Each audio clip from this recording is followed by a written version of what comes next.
জামাত ইসলামী মেহেরপাড়া ইউনিয়নের উদ্যোগে আয়োজিত দাঁড়িপাল্লার প্রচারণা মিছিলে উপস্থিত সম্মানিত ছাত্র জনতা, মেহেরপাড়াবাসী, কৃষক শ্রমিক ভাইরা, আগামীর বাংলাদেশ নেতৃত্বে বদলের যে বাংলাদেশ হতে যাচ্ছে, এই বাংলাদেশের দিকে সারা পৃথিবী তাকিয়ে আছে। এই আসলে শুধু শুধু অনর্থক গায়ে পড়ে এসে আমাদের উপর হামলা করেছে। আপনারা দেখেছেন এই হামলায় ভিকটিমরা মামলা করেছে, কিন্তু মামলায় কোনো তৎপরতা নেই।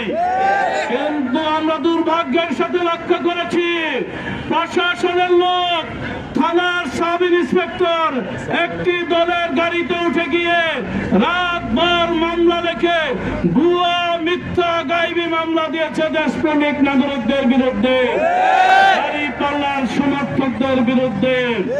আমরা পুলিশ প্রশাসনকে বলতে চাই, এই থানা 24-এর বিপ্লবের পরে আপনাদের হাতে অস্ত্র ছিল, শক্তি ছিল, সমর্থন ছিল, কিন্তু তারপরেও কিন্তু এই থানা রেখে আপনারা পালিয়েছিলেন।